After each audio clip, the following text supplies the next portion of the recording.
Les la bienvenida al segundo Congreso Colombia Transporta 2025, un espacio organizado por la ANDI para hablar sobre el presente y el futuro de la movilidad en nuestro país, sus retos y oportunidades. Para comenzar, invitamos al escenario a Bruce McMaster, presidente de la ANDI. Adelante, doctor McMaster, el auditorio es suyo.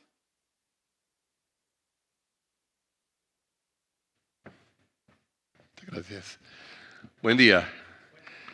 Bueno, estamos poquitos, pero muy concentrados. No, dicen que tenemos mucha gente que está en los trancones, que no han llegado, en los vuelos y tal, pero bueno, vamos a honrar el cumplimiento y vamos a hacer el trabajo desde las 9 en punto. Quiero darle un saludo pues a todos los expertos que nos acompañan el día de hoy, a los afiliados, a los directores de las cámaras, a la junta directiva de las cámaras, a los medios de comunicación. Y bueno, y un agradecimiento muy especial a ustedes por estar aquí en este momento. Quiero hablar un poco de en qué estamos hoy en día desde el punto de vista de la economía, en qué estamos desde el punto de vista de la situación internacional, en qué estamos desde el punto de vista de la situación de nuestros sectores o de los sectores representados acá. A mí me gusta arrancar las presentaciones hablando de los temas internacionales y me gusta hacerlo porque desde hace un tiempo vengo insistiendo en que Colombia, a pesar de nuestra insistencia en querer mirarnos hacia adentro, en querer solamente hacer como un ejercicio introspectivo desde el punto de vista económico y político, realmente cada vez más estamos en el mundo que desde muchos puntos de vista parecería o es globalizado o es internacionalmente activo y en donde es muy importante lo que sucede realmente por fuera de nuestras fronteras y tenemos que tener que ser conscientes de ellos. Quizá cada vez más, ahora cuando apareció, por ejemplo, todas las medidas del presidente Trump, nos comenzamos a preocupar porque los aranceles, nos comenzamos a preocupar por lo que sucede con México, nos comenzamos a preocupar por lo que sucede con China y la verdad que siempre hemos debido tener esa preocupación, especialmente para lograr nosotros definir una estrategia, para definir cómo actuamos, para entender qué es lo que le preocupa a la gente, qué es lo que le preocupa al consumidor fuera, qué es lo que le preocupa eventualmente a los hacedores de política pública. Cuando uno mira un ejercicio que hizo el Foro Económico Mundial alrededor de dónde están realmente las preocupaciones grandes de los CEOs, que esto fue publicado en el mes de enero, nos encontramos con que la mayor preocupación hoy por hoy, y hay que decir que esto es antes de la llegada del presidente Trump, porque yo creo que esto puede haber cambiado un poquito y algún tema como por ejemplo la confrontación geoeconómica puede haber subido, digamos, en términos de importancia, pero este es el gráfico a enero, digamos, el gráfico que fue la última encuesta que ellos hicieron. Nos encontramos con los conflictos bélicos muy arriba, luego los temas climáticos, luego los temas de confrontación geoeconómica, el tema de la desinformación con la inteligencia artificial y todo lo que la inteligencia artificial eventualmente pueda producir sobre el funcionamiento de la sociedad, especialmente sobre el funcionamiento de la democracia, la polarización, la desaceleración, y a ello me voy a referir ahorita, los cambios en el sistema de las tierras y el desempleo. Esas son las 4 preocupaciones grandes que tiene hoy en día el mundo de los líderes desde el punto de vista empresarial que hacen parte del Foro Económico Mundial. Cuando hablan del crecimiento, fíjense ustedes, estas son las cifras, aparece Estados Unidos acá, la zona euro, Colombia está allá, China está allá, pero ojo, después de esta publicación ha habido una gran cantidad de otras publicaciones que han dicho muy probablemente lo que está sucediendo desde el punto de vista de los aranceles, de lo que está sucediendo desde el punto de vista de las confrontaciones comerciales entre distintos bloques, puede tener un efecto grande. De hecho, ustedes no sé si vieron la revisión que hizo el Fondo Monetario Internacional para Colombia, que de alguna forma nos ponía a nosotros en algún momento en cifras originalmente en cerca del 3% y que hoy en día está en cifras mucho más parecidas al 2.4 o al 2.6%. De hecho, cuando vemos el último dato del índice de seguimiento económico que publica el DANE, tenemos que la última cifra exactamente fue de 1.79%, lo cual para el mes de abril pues es relativamente bajo. Y por otra parte tenemos la conversación sobre tasas de interés y sobre inflación. Esta conversación no es una conversación menor porque realmente, y en eso, por ejemplo, el presidente Trump tiene razón y tiene la discusión que tiene con Powell, ustedes lo vieron, de la Reserva Federal, que también se parece a la discusión que tiene el presidente Petro con el Banco de la República sobre tasas de interés, es evidente. La tasa de interés como instrumento monetario, básicamente, pues es el costo, claro, del dinero y tal, pero sobre todo tiene un efecto en la economía, que es el efecto de afectar positiva o negativamente el ingreso disponible de los hogares. Entonces, si las tasas de interés son bajas, los hogares están endeudados, lo que tenemos entonces es una mayor capacidad de compra que genera mayor demanda y por eso la conversación siempre en términos de tasas de interés se contrarresta contra la inflación. Y ustedes siempre ven las dos gráficas, la gráfica de cómo está la inflación y la gráfica de cómo está la tasa de interés y siempre estamos, digamos, una dándole seguimiento a la otra. Ahora, ¿por qué lo menciono ahorita? Porque la conversación sobre aranceles o las discusiones sobre aranceles que se han planteado ahorita, claro que genera una presión adicional sobre el precio final de los productos y de las materias primas. Y esto hace que evidentemente en este instante haya unas expectativas de inflación un poco mayores que las que había hace 3 meses. Esto significa que la capacidad que van a tener las autoridades monetarias de bajar la tasa de interés es menor. Y eso va a pasar en Colombia y va a pasar en Estados Unidos también. Cuando uno le dice a un hogar norteamericano, no sé si ustedes vieron estos cálculos, que en lugar de que un vehículo, digamos, antes de las medidas arancelarias les costaba entre $3.500 menos o $12.000 menos de lo que les va a valer ahorita, eso les habla a ustedes de la presión que se va a dar desde el punto de vista arancelario y desde el punto de vista inflacionario, que no le va a permitir bajar las tasas de interés a las autoridades monetarias. Con esto dicho, digamos, cuando uno ve realmente cuáles son las tendencias, pues tenemos una gran cantidad de fuerzas que nos están conduciendo a que eventualmente, realmente, la globalización se acabe. Es decir, ¿qué significa esto? Que muy probablemente esa idea que teníamos en el pasado de que los productos iban a moverse más o menos libremente de un país al otro, todos los productos, sin ningún tipo de barreras, sin ningún tipo de sobrecostos, esa idea se va a terminar. ¿Hacia dónde vamos? Seguramente vamos a una conformación de bloques, bloques de aliados, bloques de asociados. La primera gran muestra, y hay dos muestras importantes alrededor de la conformación de bloques en este momento. Una es cuando Estados Unidos dice, voy a hacer todo esto, lo quiero hacer, pero ojo, que esto no aplica para México y Canadá. Ustedes lo vieron que inclusive decidió que le iba a poner unos aranceles más altos, pero dijo, a México y a Canadá lo voy a tratar en forma distinta. ¿Y por qué lo voy a tratar en forma distinta? Porque yo voy a tener una decisión o voy a tomar una decisión que va a conformarnos a nosotros como un bloque económico. Luego esto se ve acompañado, y esto es muy interesante, por una decisión de Claudia Sheinbaum, presidente de México, y dice, yo me le voy a pegar a la decisión de los Estados Unidos respecto de China. Entonces, si Estados Unidos va a subir aranceles a China, yo también. Esto crea una versión distinta del comercio internacional, porque no es solamente un tratado de libre comercio donde las cosas se mueven libremente entre las economías, sino es un tratado de libre comercio en la cual las cosas se mueven libremente entre economías, pero además se tiende un cerco proteccionista alrededor de esos bloques. Y eso, créanme ustedes, va a ser la nueva configuración del mundo. Entonces, cuando a un país como Colombia se le plantea la conversación de los aranceles y se le plantea la conversación de si quiere o no quiere trabajar con China o quiere o no quiere trabajar con Estados Unidos y tal, en últimas lo que se le está diciendo es si quiere ser parte de ese bloque y de ese bloque que debe hacer una serie de cosas o no. Oía yo a un par de analistas argentinos hace poco de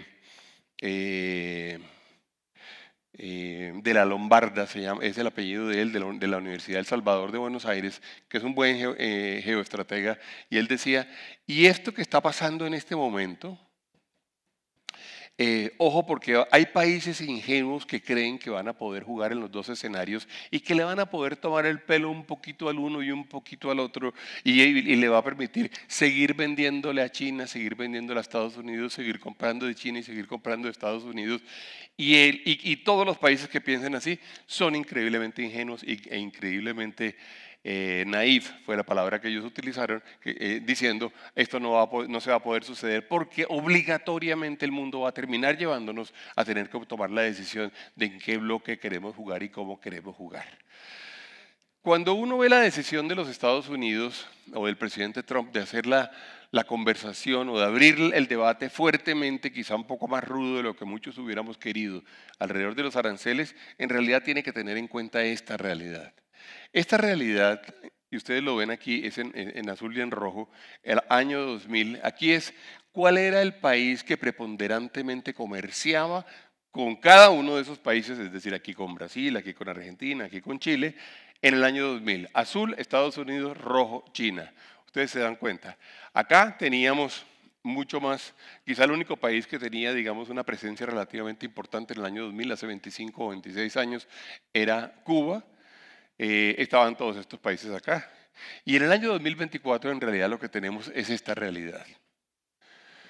China logra verdaderamente establecer, digamos, una dinámica comercial significativamente distinta, que le genera, por supuesto, a Estados Unidos una preocupación, o por lo menos le genera una pregunta. La pregunta, o dos preguntas. La primera es, ¿qué fue lo que pasó? Y la segunda es, ¿qué tan conveniente es para nosotros que esto suceda? Con esto dicho, lo que tenemos acá, fíjense ustedes, es que países verdaderamente aliados o aliados comercialmente a Estados Unidos están los países de CARICOM, con excepción de Cuba, claro. Están los países de Centroamérica, de Panamá hacia arriba. Está Colombia, está Bolivia y pare de contar, bueno, por supuesto Canadá y México. Está la Unión Europea, dentro de los cuales España no está, pero sí está Portugal, y de resto la preponderancia, la hegemonía comercial la ha venido sin duda alguna protagonizando China. Entonces Estados Unidos hace esas dos preguntas. Y luego se hace más preguntas. Las preguntas que se hace es, ¿esto se ha hecho y se ha logrado en condiciones de competencia, en condiciones aquí tengo agua, ¿sí? En condiciones de transparencia?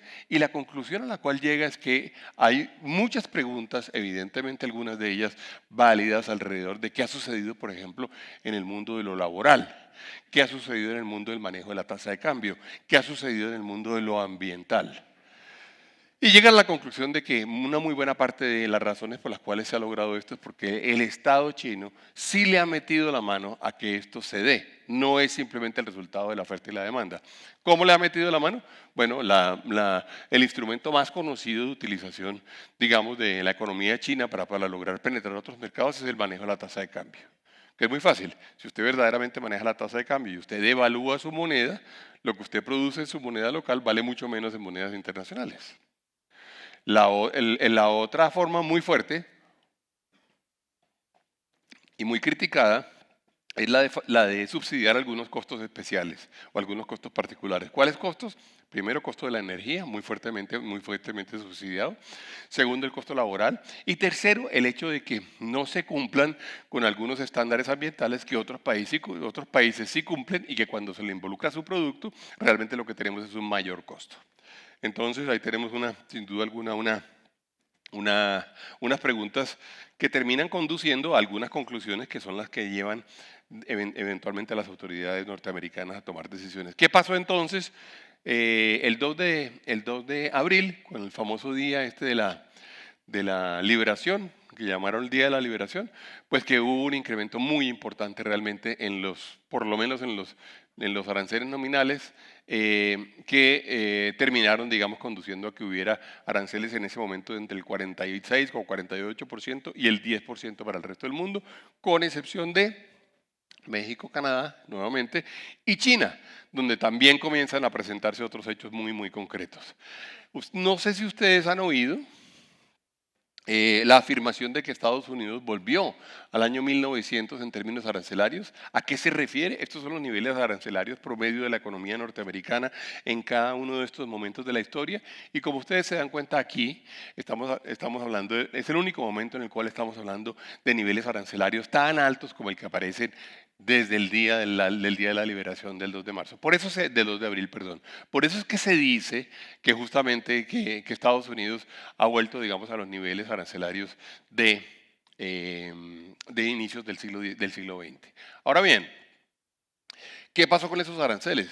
Pues que en realidad los mercados comenzaron a reaccionar muy duros, los mercados locales, los mercados de los Estados Unidos, los mercados de valores en Europa, los mercados de valores en las bolsas, en las diferentes bolsas de los Estados Unidos, y eso hizo que Estados Unidos de alguna forma dijera, esta medida no es una medida que nosotros vamos a implementar ya, es una medida a la cual le vamos a dar 3 meses, vamos a poder trabajarla y vamos a buscar hacer negociaciones individuales. No sé si ustedes lo saben, en este momento, y una de las razones por las cuales debo salir corriendo hoy, en este momento está el USTR, en Colombia, que el USTR no es ni más ni menos que la Autoridad de Comercio Internacional de los Estados Unidos, que es la que define verdaderamente los aranceles y quien eventualmente tiene que convertir esas órdenes presidenciales en normas, y vino a negociar con Colombia algunos temas. Tenemos reuniones hoy y mañana con ellos en donde nosotros desde el punto de vista del sector privado estamos tratando justamente de presentar la posición colombiana, que no obligatoriamente desde el punto de vista empresarial coincide con la posición del gobierno. ¿A qué me refiero con esto? Nosotros sí estamos convencidos de que Estados Unidos debe seguir siendo el principal aliado de nuestra economía y no creemos que valga la pena jugar realmente con esa idea, y por varias razones. Hay mucha gente que dice, por dignidad deberíamos entonces mirar hacia otras economías. Por dignidad no deberíamos dejarnos presionar tan fuertemente de los Estados Unidos, y entonces ¿por qué no le damos la oportunidad a otras economías? Yo entiendo esos hechos de dignidad, pero no son, digamos, estratégicamente convenientes, porque en realidad nuestro gran aliado sigue siendo Estados Unidos. No solamente porque nos vende a nosotros cerca de 15.000 millones de dólares, porque China también nos vende cerca de 15.000 millones de dólares, sino porque nos compran 14.200 millones de dólares, mientras China nos compra solamente 2.100 millones de dólares. Es decir, ellos están 7 veces por encima de lo que nos compra a nosotros Estados Unidos, de lo que nos compra China. Pero no solamente eso, nos compran productos elaborados, nos compran productos con valor agregado, nos compran los aguacates que se producen a pocos kilómetros de acá, nos compran el café, nos compran confecciones, nos compran productos del acero y productos del aluminio, nos compran ventanas, nos compran productos elaborados. Pues bien, cuando uno mira el dato, por ejemplo, de China, uno mira los 10 primeros productos y nos compran ¿qué? Nos compran carbón, nos compran petróleo, y el producto más elaborado que nos compran es café, de los 10 primeros. Lo que sin duda alguna les muestra a ustedes cuál es la intención comercial o la intención realmente de intercambio que tiene un país y que tiene el otro. Ahora, desde el punto de vista de Colombia, ¿qué tenemos hoy en día?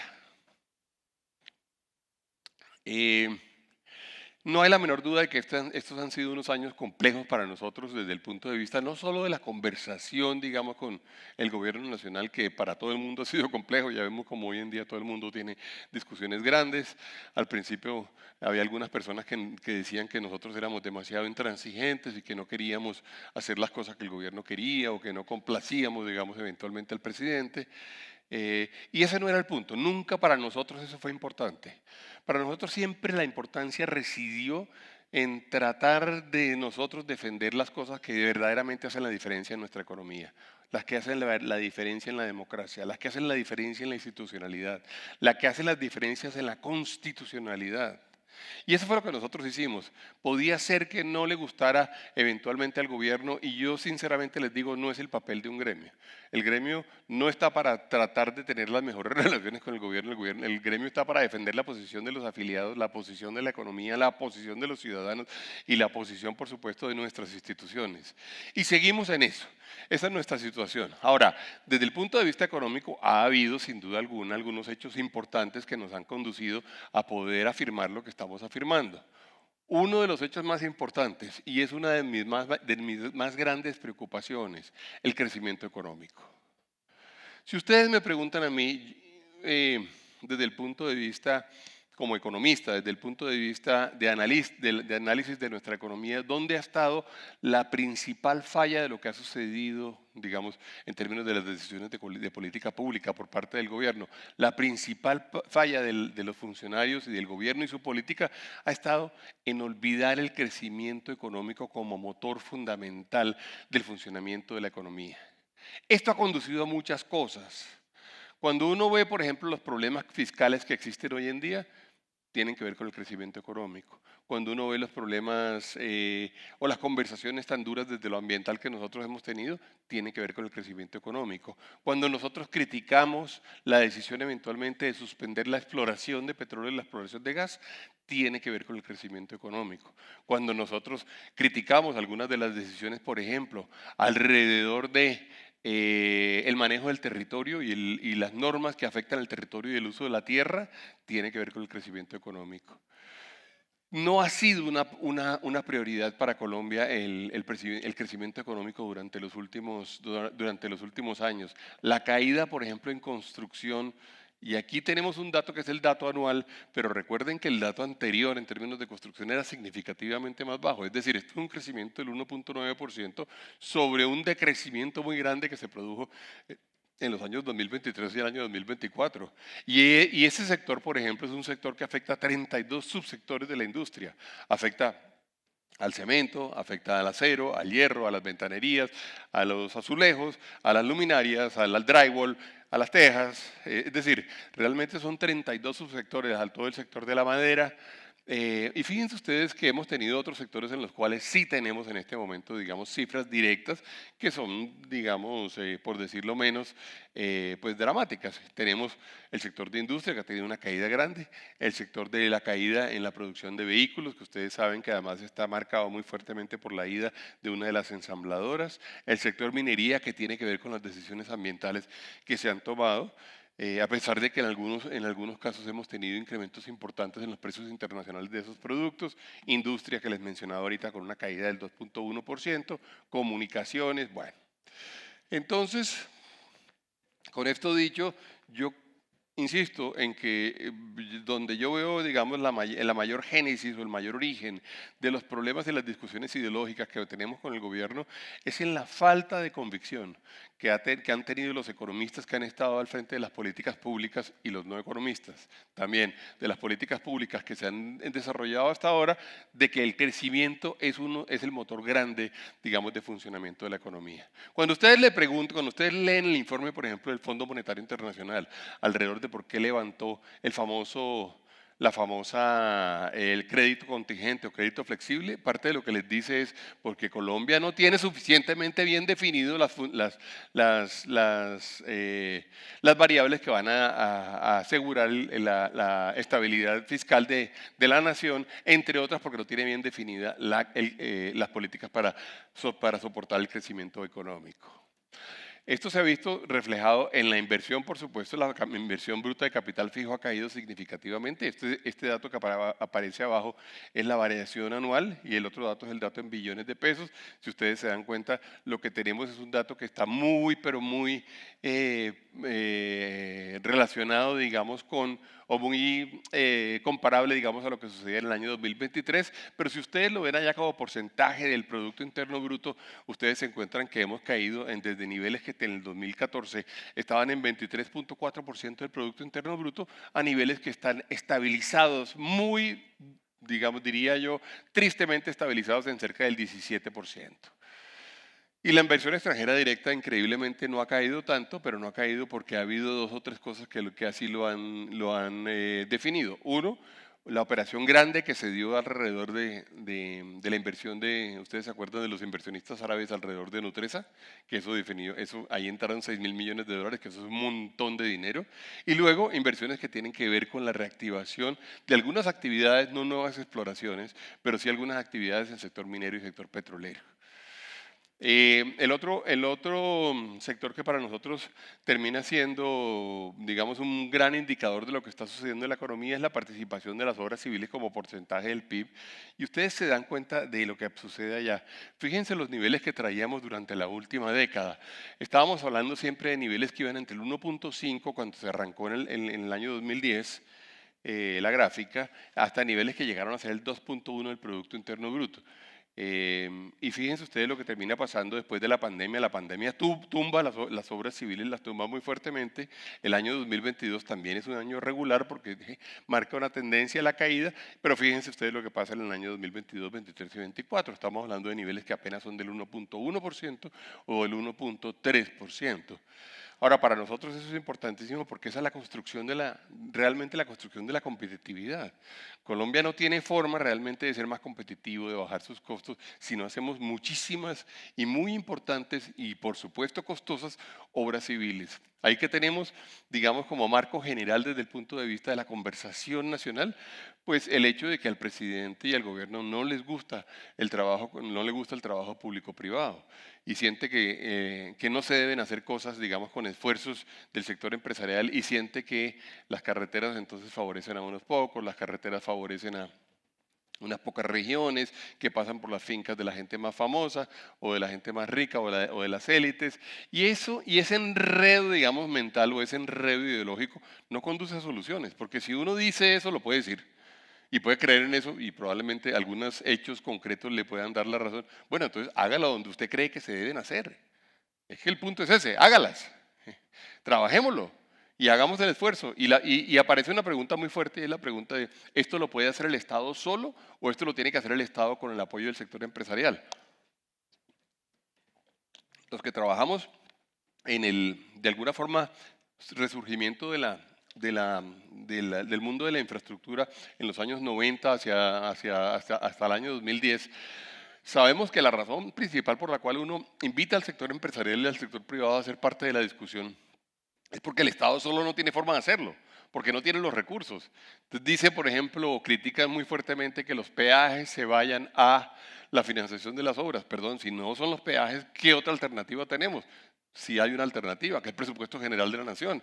Y entonces para eso existen las vigencias futuras. Ah, pero es que las vigencias futuras tampoco me parece que las debamos pagar porque ahí estamos pagándole las obras al señor Sarmiento, como dice el presidente, o a Bancolombia, que fue la última de las afirmaciones que hizo en uno de los consejos de ministros. Pero es que esa es la forma de financiarlos.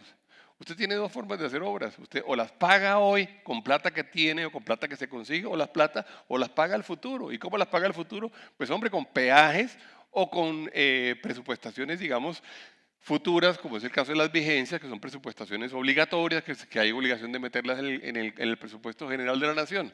Pero eso enreda un poco, digamos, o enreda mucho realmente la discusión hasta el punto de que tenemos una caída importantísima en las construcciones de obras.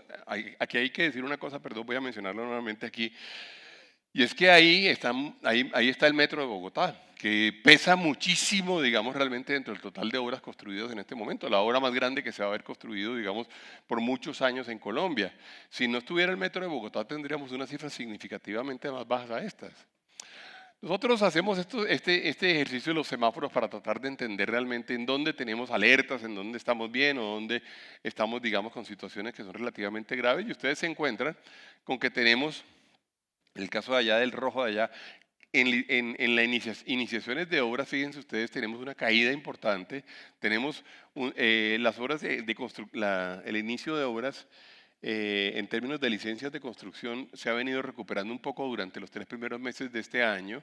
En el caso del tráfico de pasajeros se ha venido recuperando un poco respecto de la caída tan grande que se presentó especialmente durante la pandemia y tenemos, digamos allá, aparece el transporte de carga por carretera que tuvo una caída, luego se recupera entre el año 2023 y 2024 y en este momento crece a tasas que son un poco más bajas que las tasas que traíamos entre el año anterior. Fíjense ustedes, el año anterior que teníamos un crecimiento que había sido del 5.1 y cae al 2.7.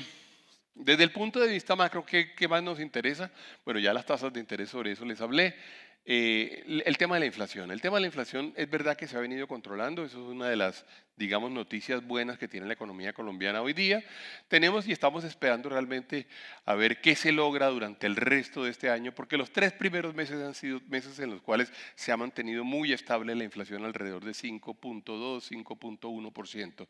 ¿Y por qué es tan importante? Porque mientras esto no ceda realmente, no vamos a tener mejoras en las tasas de interés y el Banco de la República tiene la razón de quedarse quieto respecto de esta variable. Eso significa que esa redinamización que eventualmente pudiera traernos la caída en la tasa de interés, pues está en este momento todavía con un gran signo de interrogación, que se vio o que se ha visto afectado y agravado, diría yo, por la situación fiscal.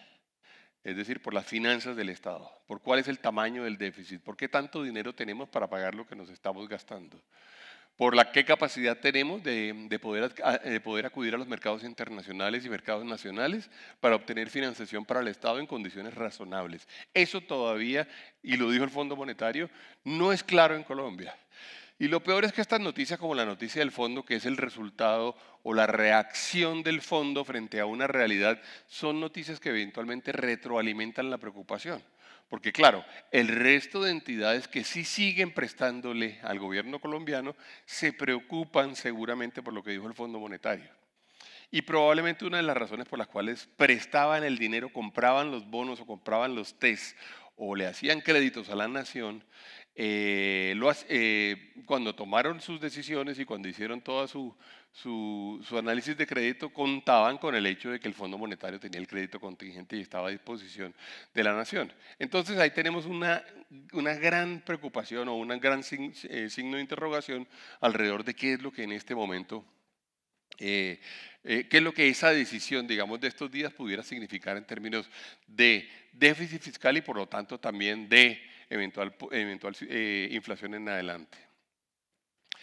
El Banco de la República, el DANE, también FEDesarrollo han venido produciendo, digamos, informes históricamente alrededor de qué sucede, digamos, en términos de qué esperan los empresarios y qué espera el mercado de las diferentes variables y por lo tanto cuál es el grado de confianza o desconfianza que tiene la economía. Y fíjense ustedes que hemos venido teniendo una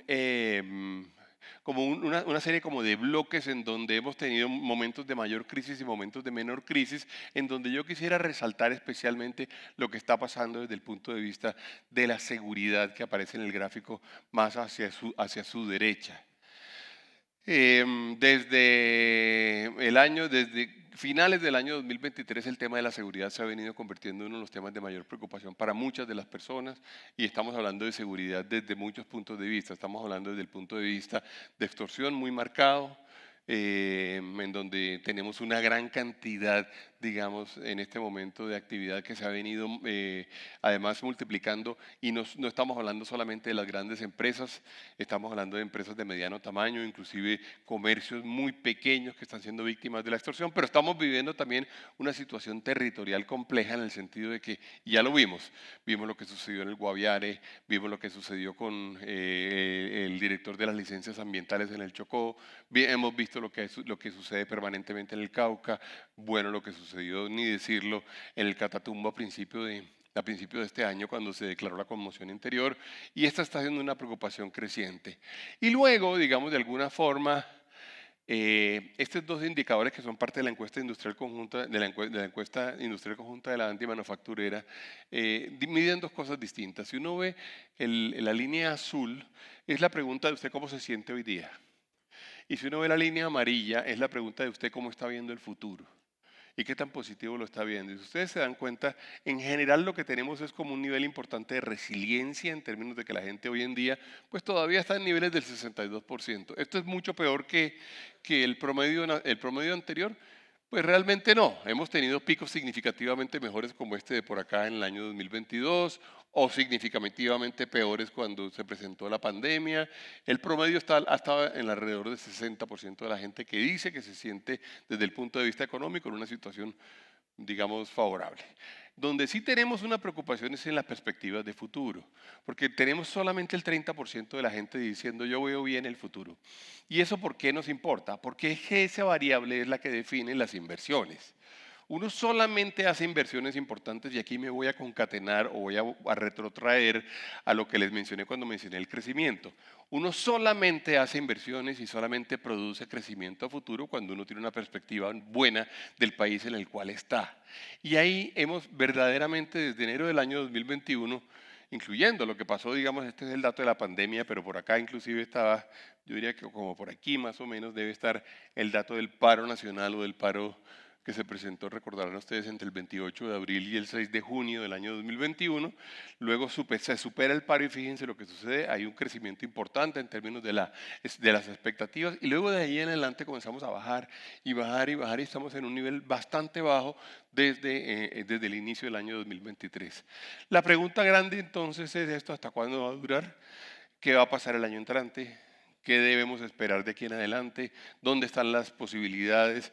¿Y qué debemos hacer? Y mi tesis fundamental es, más allá de la conversación política que tengamos, que es una conversación muy dura, muy amarga, muy inclusive muy polarizada, más allá de eso, nosotros tenemos que hacer un esfuerzo muy grande por seguir trabajando en nuestro país y por seguir generando oportunidades. Además, porque les voy a decir una cosa: si nosotros dejamos un espacio abierto y decimos, no, yo no voy a seguir trabajando en Colombia, para mí Colombia es un país demasiado riesgoso, cómo se nos han complicado las cosas en nuestro país, qué difícil es este gobierno. Si decimos eso, tengan ustedes la plena seguridad de que llega otro y llena el espacio que ustedes van dejando. Espacio que uno abre, espacio que le llenan. Y eso es válido en la discusión política, eso es válido en las discusiones románticas, eso es válido especialmente en las discusiones de negocios. Usted deja un pedazo del mercado abierto, ese mercado se lo llena a alguien obligatoriamente. Entonces la pregunta es cómo hacer nosotros para, entendiendo estas incertidumbres que tenemos, cómo hacemos nosotros para estar listos para el momento propicio. Primero, no perder en este momento participación, no dejarle el espacio abierto a la competencia, dicho de alguna forma, o a los otros sectores, o a la otra, o a los sustitutos de nuestros productos. Y lo segundo es cómo hacer para estar muy listo para poder actuar cuando las condiciones así lo permitan. ¿Qué dices? Bueno, en el tema de las finanzas públicas sí que tenemos un problema y parecería que este no es un problema nuestro, pero sí lo es. Yo les voy a decir, yo trabajé en el Ministerio de Hacienda un tiempo. Y un poco la tarea de quienes trabajamos en el Ministerio de Hacienda es que las preocupaciones desde el punto de vista macroeconómico nunca le lleguen a la gente. Por muy complejo que sea el país, por muy compleja que sea la situación internacional, por muy compleja que sea la situación inclusive interna en términos de asignación de recursos y de competencias internas, la tarea nuestra es que efectivamente esas preocupaciones no lleguen a la población y no lleguen a los ciudadanos y no lleguen a los negocios y no se transmitan a la economía. La preocupación que hay hoy en día es que esto sí se está transmitiendo a la economía y lo estamos pagando en una gran cantidad de versiones. Lo estamos pagando, por ejemplo, en lo que les mencionaba ahorita de los intereses altos. Lo estamos pagando, por ejemplo, también en un poco la relación internacional en términos de los términos de intercambio de nuestros productos. Lo estamos pagando con un crecimiento importantísimo de la deuda, que en este momento la deuda pública, que es de 60.6%, que ha venido creciendo del Producto Interno Bruto. Llegó a ser del 53.8 hace 2 años durante este gobierno.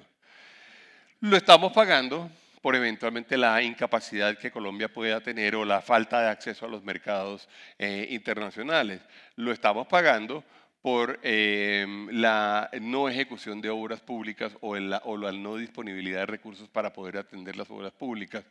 Entonces, lo que quisiera decir con esto es que estos niveles en los cuales estamos hoy en día, que habían sido solamente niveles de la pandemia, es que vean ustedes cuál era el porcentaje de la deuda total del Estado versus el Producto Interno Bruto antes de la pandemia. Eran 49, 50%, 46, 48.4%. Con la pandemia se sube al 60%, pero ojo, que recuerden que esta cifra tiene un denominador y es el porcentaje de un PIB. Y el PIB aquí había caído, es decir, la deuda no fue que subiera tanto, es que el PIB había caído y como había caído como porcentaje también aumentó. Entonces ahí tenemos sin duda alguna una preocupación grande. Hablemos un poco de transporte y hablemos del ecosistema, un poquito para solamente, yo sé que vamos a tener unas conversaciones mucho más profundas que esta en particular, pero con esto podemos nosotros generar, digamos, algunas eh, algunas bases para la discusión y un marco general para la discusión que se dé en estos días. Para nosotros el transporte, desde el punto de vista de la ANDI, no es solamente un suministro. Para nosotros el transporte no es solamente un encadenamiento. Para nosotros el transporte es verdaderamente el movimiento de la economía. Una economía que tiene transporte de personas, una economía que tiene transporte de carga, es una economía que verdaderamente se mueve, que genera actividades. Cuando uno ve el tipo de encadenamientos que puede haber en un país, la conversación es muy grande.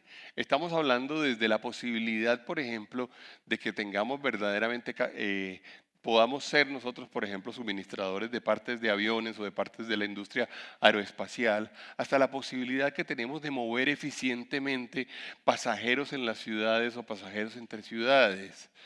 Hablamos de la posibilidad de tener astilleros y de tener y de producir productos que no solamente históricamente hemos tenido en nuestra mente que son productos automotrices o productos de motos, sino que son productos que tienen que ver también, por ejemplo, con barcos. Y yo que soy de Cartagena sí que tengo eso muy en mi mente, pero normalmente quienes no son de Cartagena no lo tienen tan en su mente. Bueno, Medellín es una de las pocas excepciones que lo tiene en su mente, porque aquí hay una de las mayores fábricas de barcos de turismo que tiene Colombia y está ubicada en Medellín, que pueden parecerle raro a algunos, pero es que producir estos barcos requiere pues de una mano de obra especializada que aquí también la hay en Medellín.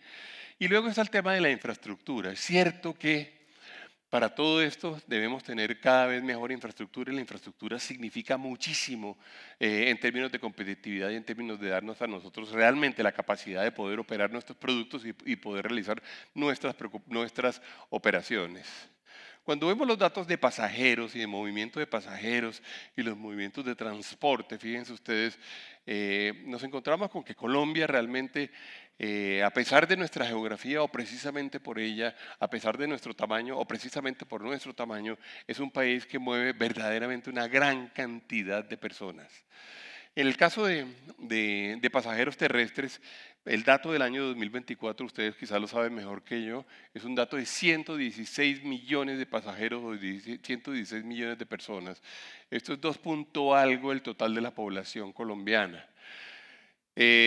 Cuando lo comparamos con los pasajeros aéreos, que son muchos porque Colombia también tiene, digamos, una flota aérea importante y además por nuestra geografía hay sitios en los cuales pues hace sentido, digamos, tomar avión, estamos hablando de que en pasajeros aéreos son 33 millones. El total de personas movilizadas en el año 2024 fueron de 150 millones de personas, es decir, estamos diciendo 3 veces nuestra población, o que cada persona se movilizó en promedio 3 veces.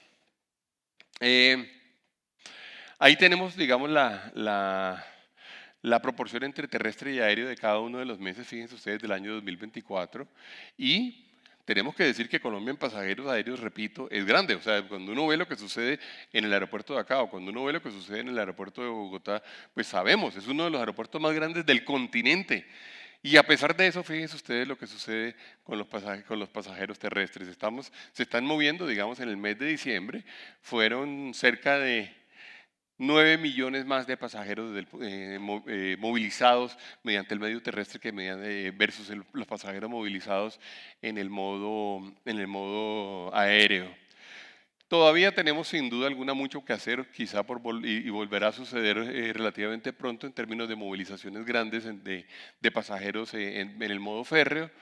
Esa ha sido una de las discusiones más grandes que ha habido en Colombia, porque tuvimos modo férreo que funcionaba activamente hace 50 años para el tema de pasajeros, que se termina perdiendo en algún momento y que de alguna forma ha sido recuperado parcialmente al menos en términos de algunas regiones. Cuando se hace el ejercicio de compararnos inclusive con datos del año 2019, todavía no estamos en los datos del año 2019. Fíjense ustedes la comparación en la barra amarilla o ocre que aparece allí versus la barra azul celeste. Este es el movimiento comparado entre el 2019 y el 2020. A duras penas en diciembre estamos teniendo una cifra que es similar a la cifra del año 2019. Y esto es para decir que, que de alguna forma el potencial latente de movilizaciones sigue siendo significativamente grande y que lo que tenemos por delante seguramente es una industria que puede crecer muchísimo más. Cuando vemos el dato de 2023-2024, se ha venido recuperando, fíjense ustedes, estamos hablando de la línea rosada versus la línea nuevamente la azul o la verde, y lo que tenemos es unas cifras que son en general mayores durante el año 2024 que el año 2023, pero en todo caso son cifras que todavía no se comparan con las cifras del año 2019, 5 años antes. Desde el punto de vista de nuestra industria automotriz, sin duda, la conversación automotriz a nivel mundial es una conversación compleja, es una conversación que tiene que ver con el tema justamente de los aranceles, el tema de los bloques. Sabemos lo que está pasando entre China, Estados Unidos, la Unión Europea y México, y en eso Colombia juega un papel, digamos, bastante secundario y bastante marginal. Y de hecho, las razones por las cuales hemos perdido, digamos, las dos ensambladoras que se han ido en los últimos 10 años de Colombia, que fueron las de General Motors y las de Mazda, tienen que ver con esa conversación de un México que toma la decisión de ser realmente el sitio en el cual se puedan producir vehículos y se pueda abastecer el mercado de los Estados Unidos y el mercado latinoamericano, y para lo cual el gobierno mexicano hace muchas cosas. Realmente eso no es gratuito, no es que la gente decidió que México era más cercano a Estados Unidos y en razón de eso se movieron para allá, no. El gobierno mexicano tomó la decisión de ser un clúster importante desde el punto de vista automotriz, y yo diría que lo logra, y lo logra con gran habilidad, lo logra con mucho éxito, pero esta es una discusión que es una discusión mundial. Yo les diría que si hay algunas discusiones importantes desde el punto de vista de políticas industriales, dentro de ellas hay que incluir obligatoriamente el mercado automotriz, y hay que incluir obligatoriamente la discusión de industria que se está dando hoy en día. Los otros grandes, digamos, o los otros grandes rubros alrededor de los cuales se están dando las discusiones son por supuesto, los digitales y todo lo de las plataformas digitales, todos los temas de los microchips. Ahí hay una discusión importante, hay unos temas químicos importantes, hay unos temas petroquímicos importantes, pero el sector automotriz es como el sinónimo, digamos, de esa conversación industrial de la cual estamos hablando. Dentro de esto, la conversación de vehículos eléctricos está siendo cada vez más importante, y está siendo parte de esa discusión global internacional que la han visto. Esa posibilidad o no de que, por ejemplo, se puedan ensamblar vehículos chinos en México, que ya China dijo que no quería ensamblar los BYD en México, pero México le dijo que yo tampoco quiero que usted los ensamble aquí porque yo ya voy a ensamblar los Tesla, y parte de mi acuerdo con Estados Unidos es que aquí se van a hacer los Tesla, y todo ese retraso que produce o todo ese retraso en el cual se vio inmerso la Unión Europea, que hizo que la industria terminara siendo golpeada, termina siendo una de esas preguntas complejas. Colombia, en cambio, en el sector de las motocicletas ha venido mostrando un dinamismo increíble, y hoy en día somos un clúster importantísimo de producción y ensamblaje de motocicletas. Esa es la verdad. Y cuando uno le preguntan una industria que haya crecido, digamos, durante los últimos años, en términos de su capacidad productiva y de sus habilidades, de sus talentos, de sus capacidades de generar actividades productivas, está el mundo de las motocicletas. Ustedes saben además, y sabemos todos, que el gran reto, digamos, y voy a arrancar por ahí, el gran reto es sin duda alguna el tema pedagógico. Ahí tenemos un tema que es un tema no menor, que es un tema en el cual debemos trabajar, es un tema en el cual tiene que trabajar el Estado, tenemos que trabajar los privados también en ello. Pero es un sector que genera una gran cantidad de virtudes, o que tiene una gran cantidad de virtudes. Más de 12 millones de colombianos tienen hoy en día este vehículo, es el 62% del parque automotor, genera 2.6 millones de empleos directos e indirectos y que se relacionan con la motocicleta. 1 de cada 4 hogares colombianos tiene una motocicleta, se hacen cerca de 50 millones de viajes al día. El 90% de los colombianos que tienen moto pertenecen a los estratos 1, 2 y 3, y lo cual les habla a ustedes además de un componente social muy fuerte. El 30% de los colombianos van en moto al trabajo, Y este es un tema interesantísimo. Cada vez más vemos a mujeres que tienen su motocicleta, la manejan y la manejan además muy bien, generalmente con más prudencia, mucha más prudencia que nosotros los hombres, y es el 38% de los nuevos usuarios, y el 51% de los nuevos usuarios ganan menos de 2 salarios mínimos. Eso tiene un componente social muy grande. Es un producto muy eficiente, es un producto barato, es un producto que produce, digamos, soluciones para, inclusive para un país al cual le falta la infraestructura que le falta en términos de movilización. De manera que nosotros ahí vemos, digamos, retos importantes, pero también es cierto que vemos una gran cantidad de oportunidades, y la verdad es que Colombia ha venido generando un clúster importantísimo, digamos, alrededor de este tipo de vehículos. Fíjense ustedes, ahí aparece el número nuevo de motocicletas en cada uno de los años, el número de hogares que cuentan con motocicleta, y allá en la gráfica de la derecha está para qué lo usa la gente. La gente se transporta, simplemente se transporta, después lo hace para transportar y trabajar, para transporte y recreativo, solo para trabajar o solo para recreativo. En realidad, solo el 4.4% de quienes tienen motocicleta lo usan solo para recreativo. Yo creo que parte del tema de la educación que se debe dar ahorita es esta ley que hay en este momento alrededor del tema del ruido que producen. A mucha gente le genera una irritabilidad especial el tema de los ruidos, y yo sí creo que es un ejercicio que vale la pena hacer, porque más allá del tema de la accidentalidad, la segunda causa de eventualmente rechazo de los otros es el ruido. Ahora, tenemos un sector lleno de retos. Entonces tenemos retos, sin duda alguna, de interacción con la sociedad. Y yo, ¿a qué me refiero con eso? Estaba el tema que les mencionaba ahorita en términos de educación y pedagogía de las motos, pero luego hay otro que es muy importante, y es el tema de las protestas y bloqueos. Es verdad que para el sector es muy complejo, digamos, eventualmente trabajar con una sociedad que se está acostumbrando a cada vez más dedicar, digamos, una parte importante de su esfuerzo, digamos, democrático, no solamente en las redes sociales y demás, sino hacer protestas y bloqueos. Es verdad que tenemos unos temas de combustible, de abastecimiento energético que no son menores. Para eso hay que trabajar con toda la política pública de poder tener y poder contar con los energéticos suficientes. Necesitamos la infraestructura, sin duda alguna. Es muy importante para nosotros lograr que se vuelva a reactivar y a dinamizar la infraestructura que nos permita además recuperar el rezago que efectivamente tenemos versus lo que deberíamos tener. Tenemos costos logísticos que todavía siguen siendo altos para mucha gente, contrabando técnico, hay que trabajar el tema de seguridad vial que aparece allá, del cual les estaba hablando. Los intermodales terminan siendo en todo caso en este momento,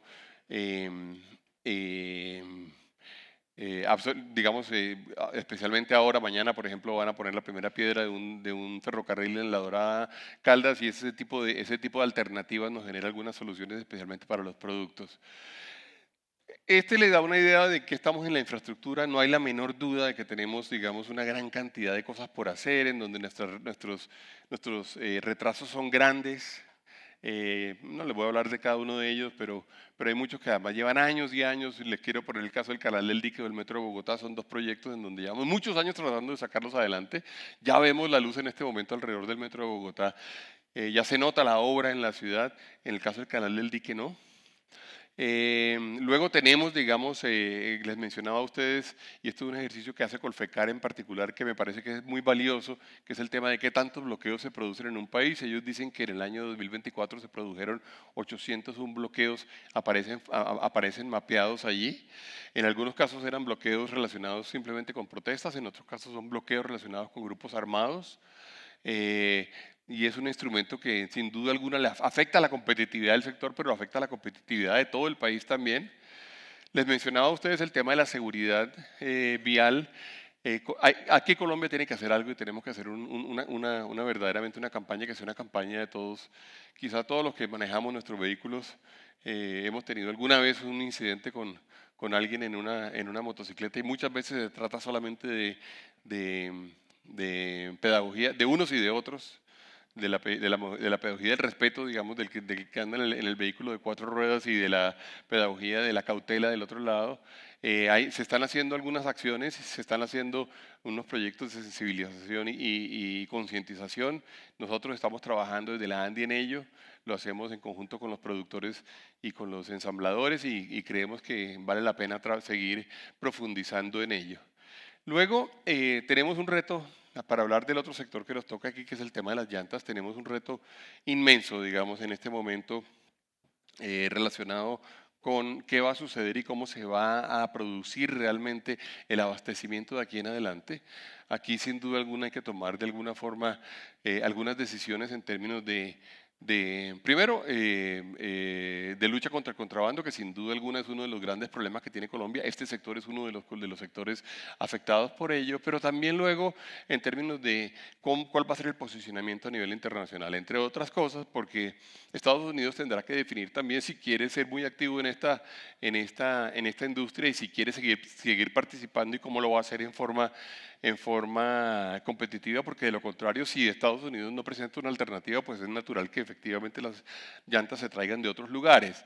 Esta es una de esas discusiones de geopolítica importantes en las cuales tenemos que ser muy hábiles y Colombia deberá, digamos, tomar decisiones bien tomadas, para lo cual, digamos, las personas que hoy en día están metidas en el sector, pues tienen que leer muy bien lo que está sucediendo en términos de las posiciones que se puedan producir. Bueno, con esto básicamente les he intentado hacer un repaso de lo que pasa en la economía internacional, lo que pasa en la geopolítica, lo que pasa en la economía nacional y lo que pasa en nuestros sectores. Yo espero que estos 2 días sean días muy productivos, que sean días en donde logremos intercambiar y logremos producir ideas nuevas y días en los cuales nosotros nos convenzamos de que efectivamente Colombia es un país en el cual hemos construido muchas cosas en el pasado y tenemos que seguir construyéndolas. Es nuestra tarea seguir haciéndolo y pues cuenten con la ANDI siempre para poder apoyarlos en esta tarea, que es una tarea que yo creo es de interés nacional, que la consideramos casi que patriótica y en donde estamos nosotros absolutamente empeñados en poder ser una parte activa que funcione. De manera que muchas gracias a todos.